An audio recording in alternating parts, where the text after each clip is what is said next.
Hello guys, ngayon ay nandito naman kami sa Mexican restaurant. First time namin ni Kiki. First time ko pumunta po dito sa lugar na to. Kaya ngayon, binidyo ko siya. Gusto ko makita kung ano inside niya. Meron siya malaking salamin. Ayan.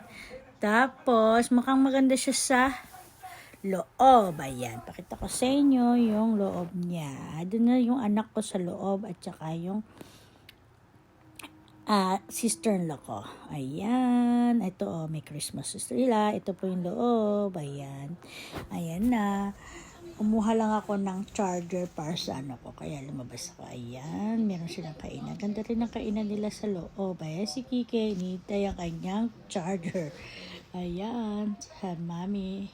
Ang ganda, diba? Meron siya parang salamin sa labas.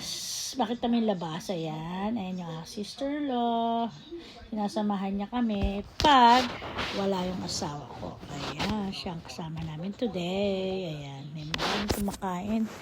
Pag daw Saturday night and Sunday. Ayan. Punta muna ako sa bathroom. Ayan yung loob ng restaurant. Malaki rin pala siya. Masarap yung pagkain daw nila. Kaya, tatry namin. Ayan ang inner. Ayan, sa bathroom. Ayan, pasok muna ako sa CR, sa bathroom. Mag-CR muna ako. Okay, ayan po. Sige. Mamaya, ipapakita ko sa inyo ang aking in-order. Bye-bye. Ayan na po ang aking food na in-order. Ang laki ng fish, tilapia. Sabi ko, itry ko yung tilapia.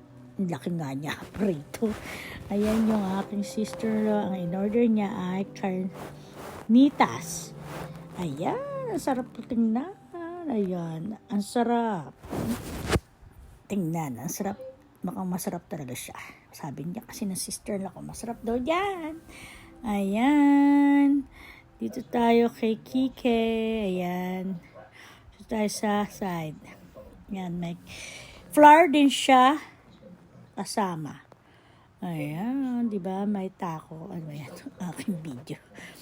Ayan, gusto ko rin pakita sa inyo yung tilapia. Ayan yung, meron pa siyang flour na kasama. Ayan si Kiki ay, alam niyo naman, french fries lang.